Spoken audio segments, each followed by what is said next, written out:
কে জানে আর কোন বোর পছন্দের লেগে নিয়ে এসে, আল্লাহই জানে আর এই বেটাই জানে। দেখো মায়ের মন কি, আমারও বাসা যাইতে ইচ্ছা করছিল কিন্তু গেলাম না। আম্মু ফোন দিছে যে গরুর মাংসের বট ভুনা করছে। মুনতাহার সাথে দেখা হবে আবার অনেক দিন পরে, কারণ মুনতাহা চলে যাবে ওর বাবার বাড়ি। তো সবচেয়ে বড় রোজদার চলে আসছে আমাদের বাসা, দেখছো? কুটুস কুটুস। কার পছন্দ, সত্যি কথা কয় এটা? হ্যাঁ কনা কি লিগা? এসব কথা বলবো না, এসব কথা বলে আমার খারাপ বানাবো। এটা মাথা মতো বাড়ি মারতে মন চাই করে। হ্যালো এভরিওয়ান, আসসালামু আলাইকুম, welcome back to my new vlog, welcome back to Tiya YouTube channel and Facebook page. তো যারা ইউটিউব থেকে দেখতেছো নতুন হলে অবশ্যই চ্যানেলটা সাবস্ক্রাইব করে দিও, আর ফেসবুক থেকে দেখে থাকলে অবশ্যই পেজটা ফলো করে দিও। তো দেখো তোমাদের মুনতাহা আপু রেডি হয়ে গেছে, কারণ আজকেও চলে যাবে বাসায়। একটা ফোনটা ধরে নিয়ে আজকেও চলে যাবে আম্মুর বাসায়। আম্মুর বাসা থেকে আগামীকালকেও চলে যাবে ওর আম্মুর বাসায়, মানে ওর বাবার বাড়ি যাবে হচ্ছে বেড়ানোর জন্য। তো যে আবার ঈদের আগে চলে আসবে। এখন আমরা বের হব, আমি যাব কালার্স ওয়ার্ল্ডে, মুনথাও যাবে আমার সাথে। এখন আমি রেডি হব, ফ্রেশ হয়ে নিলাম, রেডি হয়ে বের হয়ে যাব। আমি হেয়ার ওয়াশ করব কালার্স ওয়ার্ল্ডে, যে আরও কী কী সার্ভিস নিব সেগুলো তো তোমরা দেখতেই পারবা। তো আমার সাথেই থাকো। আর হচ্ছে মুনথা আজকে চলে যাবে, সামিও চলে যাবে, সামি আবার কালকে আসবে। আজকে আর কি মুনথাকে দিয়ে কালকে আবার সামি চলে আসবে মুনথা চলে গেলে। বাট বাসাটা একদম খালি হয়ে যাবে মুনথাকে ছাড়া।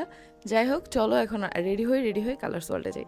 দেখো আমরা দুইজনে রেডি হয়ে গেছি, আমার চুলে ভরপুর তেল দেওয়া, তারপর হালকা করে রেডি হয়ে গেছি। আর মুনতাহা একদমই মেকআপ করে নেই, আমাদের ড্রেসগুলো একদম সেম সেম। এটা গত বছর চাঁদ রাতের জন্য কিনছিলাম আমি, এটা মুনতাহাকে এটা কিনে দিছিলাম।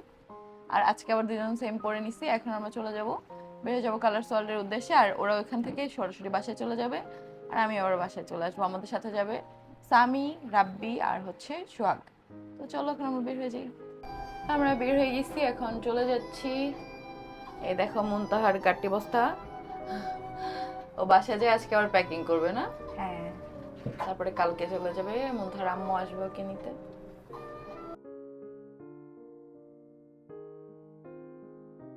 চলে আসছি আমরা, এখন যাব উপরে কালার্স ওয়ার্ল্ডে, হচ্ছে কাচ্চি ডাইনের উপরে। দেখতেছো তোমরা আমি কোন জায়গা থেকে উঠতেছি। এটা হচ্ছে কালার্স ওয়ার্ল্ডের পিঙ্ক ভিলা, আমরা সবসময় পিঙ্ক ভিলাই যাই। আর প্রিমিয়াম ব্রাঞ্চ হচ্ছে বাজার রোডে। এখানে হচ্ছে কালার্স ওয়ার্ল্ডের পিঙ্ক ভিলা, পিঙ্ক ভিলাটাই আমাদের বেশি যাওয়া হয়। এই যে দেখো তৃতীয় তলায় চলে আসছি, এখন তোমরা দেখে। এই হচ্ছে কালার্স ওয়ার্ল্ড। তো ব্র্যান্ড অ্যাম্বাসেডর হচ্ছে বাড়ির সহক। সবার আগে হচ্ছে হেয়ার ওয়াশ করবো, মাথা প্রচুর ব্যথা করতেছে, চুলে তেল দেওয়া আমার 2 দিন ধরে। এই মনে হয় প্রথম যে একটা না 2 দিন ধরে আমি চুলে তেল দিয়ে রাখছি, প্রচুর মাথা ব্যথা করে আমার চুলে তেল দেওয়া থাকলে।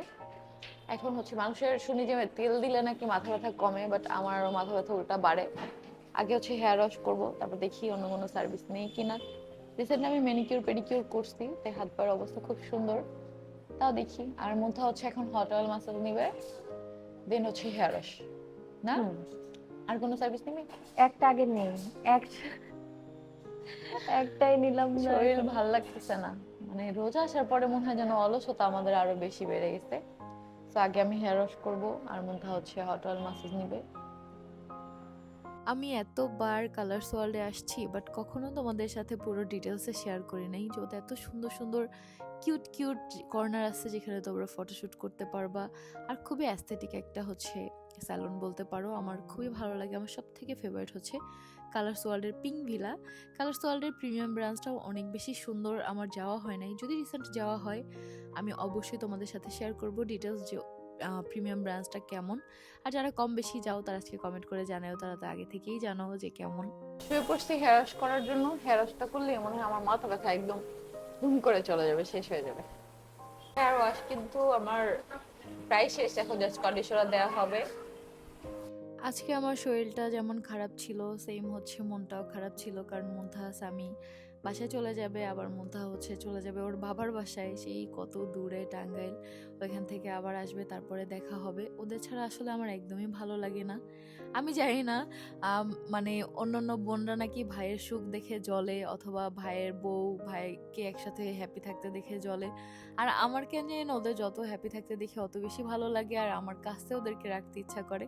মানে হিংসা তো দূরের কথা, উল্টা আর ওদের প্রতি এত ভালোবাসা। আসলে পৃথিবীর সব ননাস এক না, সবারই যে একদম ভাইয়ের বউকে দেখলে হিংসা লাগবে এমন কিন্তু না। আমার ননাসও কিন্তু আমাদেরকে অনেক বেশি ভালোবাসে, আমাদের সম্পর্ক ভালো থাকলে। এটা তো তোমরা সবসময় দেখতে পারো ভিডিওতে। আপা সবসময় আমাদের অনেক বেশি আগলে রাখে, আর আমাদের ঝগড়া লাগলে আপা সব থেকে বেশি কষ্ট পায়, আমাকে বুঝাইতে থাকে, এদিকে তোমাদের ভাইয়াকে বুঝাইতে থাকে। হেয়ার ড্রাই অলমোস্ট ডান, শেষ। এদিকে তোমাদের মুন্তাহা পুরো হট অয়েল মাসাজ শেষ, এখন হেয়ার ওয়াশ করা হচ্ছে, দেন হেয়ার ড্রাই করা হলেই শেষ। সো আমার কিন্তু সার্ভিস নেওয়া শেষ। আমি আজকে এখন বাসায় চলে যাব, মুন্তাহাকে নামাই দিয়ে, রেডি কলোনি আমার বাসায় নামাই দিয়ে আমি বাসায় চলে যাব। নিচে রাব্বি আর সোহাগ ওয়েট করতেছে, আর স্বামী বাসায় চলে গেছে। আমি আর কি স্বামীকে আসার সময় আমি রেডি কলোনিতে নামাইয়ে দিয়ে আসছি। সো আজকে আমি হেয়ার ওয়াশ করতে আসছিলাম, আর বললাম রিসেন্ট আমি ম্যানিকিউর পেডিকিউর করছি, তাই আজকে আর করবো না, বাসায় যাব। আবার ঈদের কিছুদিন আগে আসবো, আমি এসে সব সার্ভিস আবার নিয়ে যাব। এখন তো মানে মুন্তাহা আপুর হেয়ার ড্রাই করা হচ্ছে, এই যে হেয়ার ড্রাই করা হয়ে গেলেই আমরা চলে যাব। শেষ আমাদের কাজ। এখন দেখো, আর পিঙ্ক ভিলার সামনে থেকেও এত জোস। তো এখন আমরা যাব নিচে, ওরা দাঁড়ায় আছে, ওদের এখানে যে দেন আমরা এখান থেকে বাসার দিকে রওনা দিব। মুন্তাহাকে বাসায় নামাই দিব, আমরা চলে যাব আমাদের বাসায়। মুন্তাহার সাথে দেখা হবে আবার অনেক দিন পরে, কারণ মুন্তাহা চলে যাবে ওর বাবার বাড়ি। আর ওর 1 বছর হয়েছে বিয়ে হয়েছে, এর মধ্যে ও জাস্ট একবার গেছে, এবার গেলে ওর সেকেন্ড টাইম যাওয়া হবে। এরকম বউই দরকার, বুঝছো? এত বাপের বাড়ি কি ঘন ঘন, দেখুন আমিও তো যাই না, আমি নিজেও তো বাপের বাড়ি যাই না। এখন আমরা নেমে বাসার দিকে যাই। এখন আমরা বের হয়ে গেছি, এখন যাব। একবার ভাবছিলাম যে যাই একটু আম্মুর বাসায়, আম্মুর সাথে দেখা করি, কিন্তু না, ওখানে ঢুকা আবার বের হব। আসলে রোজার মধ্যে এত কিছু করতে ইচ্ছা করতেছে না। মুন্তাহাকে নামাই দিয়ে বাসায় চলে যাব আমরা। এত পরিমাণে জ্যাম ছিল এখানে, আসলে এই রোডে জ্যাম থাকে সবসময়, মানে সিটি সেন্টারের সামনে আর কি বলে রাজাক প্লাজার সামনে। তো মুন্তাহাকে নামাই দিলাম রেডিও কলোনি, এখন আমরা যাচ্ছি। সামনে আছে রাব্বি, আর জিলাপি কিনে নিচ্ছি বাসার জন্য। মুন্তাহাকে টাটা দিয়ে দিছি, আবার 1 সপ্তাহ পরে মুন্তাহার সাথে দেখা হবে ইনশাল্লাহ, সুস্থভাবে সুস্থভাবে আসুক। তো এখন আমরা বাসায় যাচ্ছি। দেখো মায়ের মন কি, আমারও বাসায় যাইতে ইচ্ছা করছিল, কিন্তু গেলাম না। আম্মু ফোন দিছে যে গরুর মাংসের বট ভুনা করছে, আমি কেন গেলাম না, ইফতার করে আসতাম। আম্মুকে বলিও না, আম্মু কাজ হয়ে গেছে, বাসায় চলে যাচ্ছি। আম্মু খুব কষ্ট পাইছে, আমি বলতেছি যে না আম্মু, তুমি যেদিন আমাদের বাসায় আবার আসবা, সেদিন গরুর বট আয়না দিব না, ভুনা করো, তারপর আমি খাবো। মানে মারা সবসময় শুধু এই ধারণায় থাকে সন্তানের কখন খাওয়াবে। আমার যে গরুর বট পছন্দ, এই জন্য আম্মু কল দিয়ে বলতেছে যে কেন গেলাম না। মুন্তাহা গেছে না, যাওয়ার পরে আমাকে কল দিচ্ছে যে আমি কেন গেলাম না। আমি তো অলরেডি নবীনগরের কতখানি চলেও আসছি, কাছাকাছি চলে আসছি আমাদের বাসার, এখন তার ব্যাক করে যাওয়া সম্ভব না, এই জন্য বাসায় এখন চলে যাচ্ছি। আসার পরে কিন্তু দেখতেছি কাজ চলতেছে এখানে, এটা গাজরের হালুয়া, তো এটার এখন প্রসেসিং করতেছি সুন্দরভাবে। আর ওইদিকে ইফতারি ভাজা হচ্ছে। পুরো বাসা আজকে ক্লিন করব, একদম গোছাবো আর কি। বাসাটা তাও খালি খালি লাগতেছে, মুন্তাহা নাই, স্বামী নাই, 2 জন মানুষ নাই, আর ওরা 2 জনই আমাদের বাসার প্রাণ ভোমরা।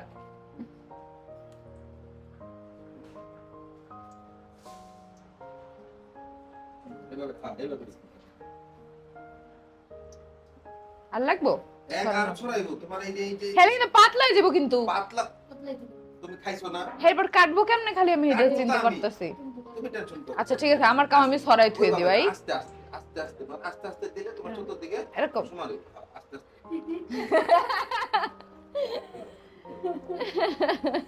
আমার আসতে কইছে তোমার জামাই, আবার কি দোষ? আরেকটু দিয়ে দিলে হয়ে যাবো ভাইয়া, আরেকটু দিয়ে দিলে হয়ে যাবো। ও আচ্ছা, তেল রাইখা মালিশ করতে হবে যেভাবে ঢলবা, যাতে আস্তে আস্তে তেল থাকে, ওটা উপরে তেল ছেড়ে দিবি। আচ্ছা, আলু চপগুলো কেমন লাগতেছে? একদম ফুলকা ফুলকা আলুর চপ হইছে আজকে। পেঁয়াজের চেহারা কই হ্যাঁ পেঁয়াজের চেহারা সুন্দর হয়েছে। আমার মতো মানুষ। আল্লাহ, এই ভাইয়া হয়েছে না আরো ছড়াইবো? এইভাবে আস্তে আস্তে আস্তে আস্তে সরাইতে থাকো। কোনো জায়গায় যাতে নিচে উঁচা না হয়, দেখবা যে চেষ্টা করো সমান করার জন্য। এই এসকেলানোটা মাপতে হইব সমান করে।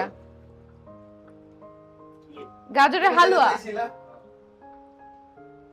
কিন্তু একটা জিনিস ছিল না, থাকলে আরো মজা হইতো। কি ছিল না? দুইটা জিনিস। কি কি? আর হলো ঘি। তো আনাইলি তো হইতো। বাসায় এতগুলো পোলাপান ভাই, আর ছড়াইলে এটার মানজত থাকবো না, না পাতলা হয়ে যাবো। দেখি দেখি। এই যে এখন হচ্ছে টিভির ক্লিন করা হচ্ছে, অনেকদিন হয়েছে টিভিটা ক্লিন করা হয় না। টিভিটার বয়সও হয়েছে 4 বছর, বলো 4 বছর হয়নি এখনো, 3.5 বছর। হ্যাঁ এই বছর এই বছর 4 বছর হবে কমপ্লিট নভেম্বরে। সব জায়গায় দাও কেন এরকম? আল্লাহ সোহাগে পাইতে পানি পড়ে ওই দিয়ে উঠালে ওই যে কষ্টে গসা দিলে উঠে যাবে।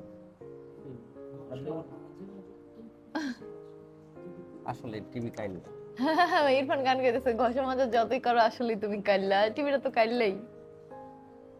ওই যে কর্নার আমি বুঝি না ওই যে যে। আচ্ছা এদিক তাকাও, যে ফর্সা তারা সবাই বলে ফর্সা, স্বাভাবিক নরমাল, সবাই প্রশংসা হিসাবে নাই। তাহলে যারা গায়ের রং কালো আল্লাহ বানাইছে তারা তো কালোই বলবে, তাহলে এটা তাহলে কেমনে বুলিং করা হয়? আমাকে কেন বলো? হ্যাঁ তুমি কালো না, তুমি তো শ্যামলা। শ্যামলা না, আমি কালো কালো। কেন হলো তুমি শ্যামলা? আমি এটা দেখে খুশি হই। কারণ কথা হচ্ছে যার গায়ের রং ফর্সা তারা ফর্সা বলবে, এখন কালোরে তো তোমার তো আর কেউ ধলা বলবে না, বলবে ছাগলটা তো ছাগলই ওই কি বলে ছাগলে কি করে গরু তার কইব না রে। বুঝলাম না, যার গায়ের রং সেই যদি এটা নিয়ে ইনসিকিউরিটিতে থাকে যে কালো মানে এটা প্রশংসা না, তাহলে তো মানুষ কাইল্লা কইবই, এটাই নরমাল। এত দিও না, পোলাটা এক জায়গায় মুছে আবার দেয়। ও যে ও, জায়গায় আসলে আমি মুছার এদিকে পরবর্তীতে মুছি, ময়লা দেখা মুছি, এদিকে যায়, মুছি ময়লা দেয়। ময়লা দেখা যায় যেখানে সেখানে আমি দিই। না দিও না। ওই দে ময়লা। হ্যাঁ, সুন্দর ডলটা ভালো করে ডল। না না মানে হাত দিয়ে মুছি।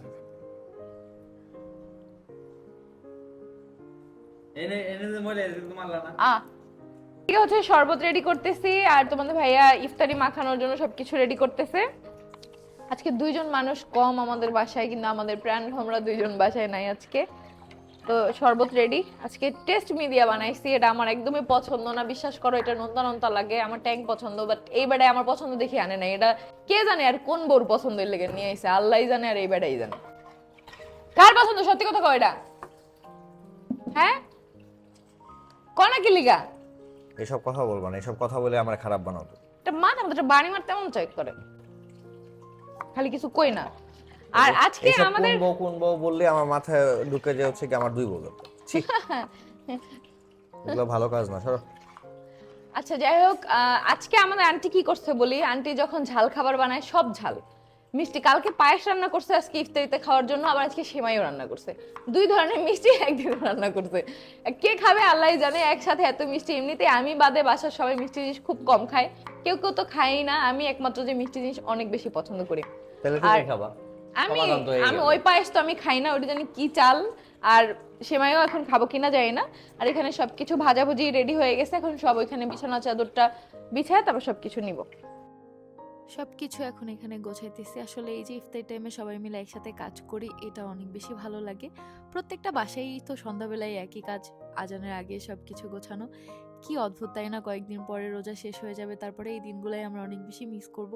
যতই রোজার পরে ইফতারি আইটেম বানায় খাও না কেন, এরকম কিন্তু মজা লাগে না তখন আর। এখন হচ্ছে শরবতগুলো ঢেলে রাখবো, কারণ আর বেশিক্ষণ বাকি নেই আজান দেওয়ার।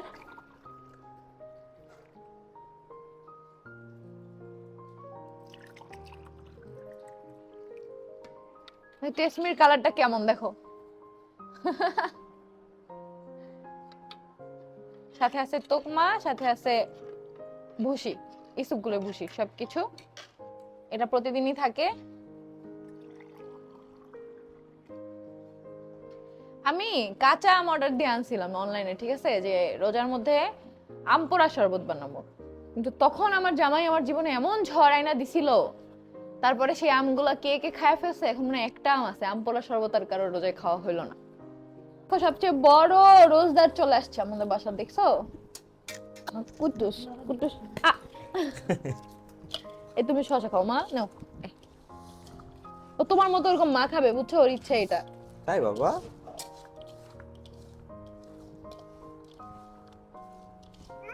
হ্যাঁ,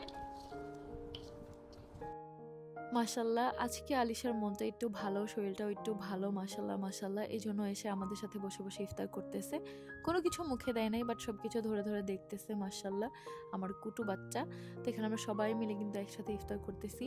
আজকে সামি মুন্থা নাই, মানে মনে হচ্ছে কি পুরো বাসাটাই খালি, অনেকজন নাই, মাত্র 2টা মানুষ বাসায় নাই, কিন্তু বিশ্বাস করো আমাদের প্রত্যেকের ফিল হচ্ছে যে পুরো বাসাটাই হয়তোবা খালি, একদম কেমন যেন লাগতেছে সবারই। আমরা ওদেরকে অনেক বেশি ভালোবাসি আর সবসময় আমি চাই ওরা আমার সাথে থাকুক, বাট এটা তো সম্ভব না। ওইদিকে আম্মু কান্নাকাটি করে সামির মধ্যে এখানে থাকলে, তারপরও তো মাঝে মাঝে আসতে দেয়, আমাদের মন খারাপ হয় দেখে। বাট আসলে তো ওদের ওই বাসায় থাকার নিয়ম, কিন্তু আমি কি করব বলো, সব নিয়মের ঊর্ধ্বে যে আমার ইচ্ছা করে সবাইকে আমার কাছে রাখতে। জানি না কেন আমাকে যারা ভালোবাসে তাদেরকে আমার সবসময় কাছেই রাখতে ইচ্ছা করে। যাই হোক, এরপরে বরাবরের মতো আমার মাথায় একটা ভূত চাপে যে আজকে আমি রুমের ডেকোরেশন চেঞ্জ করব। সেই ভোর রাতে, মানে একদম সেহরির আগে আগে আমার এটা মনে পড়ে। আর যেই মনে হওয়া সেই কাজ, তোমরা তো জানো আমি তো এই একটা কাজই করি, কিছুদিন পর পর রুমের ডেকোরেশনটা একটু চেঞ্জ করি। বলো, এতটুকু যদি করতে না পারি তখন আর শান্তি লাগে না। তো আজকে ড্রেসিং টেবিলটা এই পাশে দিয়ে দিলাম, অনেকটা ভালো লাগতেছে। আজকে কি হয়েছে, অনেকদিন আগের একটা ট্রানজ্যাকশন ভিডিও আমার সামনে আসছে। এটা হচ্ছে আমাদের আগের বাসার, যেখানে ড্রেসিং টেবিলটা আমার খাটের পাশে ঠিক এইভাবে ছিল। তো এটা দেখে আমার মাথায় আসছে যে আমি এইভাবে আবার দিব। আর তোমাদের ভাইয়াও গাছটা চেঞ্জ করে দিল। দেখো এই হচ্ছে রুমের ফাইনাল লুক, অনেক বেশি ভালো লাগতেছে। এটা হচ্ছে লাইট অফ করা অবস্থায়, খুব সুন্দর লাগতেছে। এই লাইটটা এখানে আরো বেশি মানাইছে। এখন আমি তোমাদের লাইটগুলো অন করে দেখাই।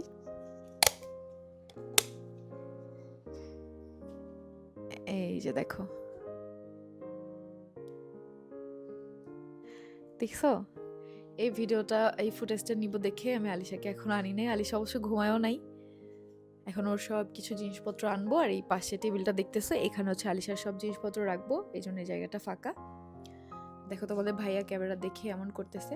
আর আগামীকালকে শুটে যাব, তাই আমি সব এখানে বের করে রাখছি। তো তোমার কাছে মাইক্রোফোন নাই বলো? ও লাইটের জন্য আর লাগেজেও সব কিছু ঢুকায় রাখছি, কালকে শুটে যাওয়ার জন্য সব সেট করে রেখে দিছি একদম। তো আজকের মতো ব্লগটা এখানেই শেষ করতেছি। সবাই সুস্থ থাকো, ভালো থাকো, সুন্দর থাকো। আল্লাহ হাফিজ।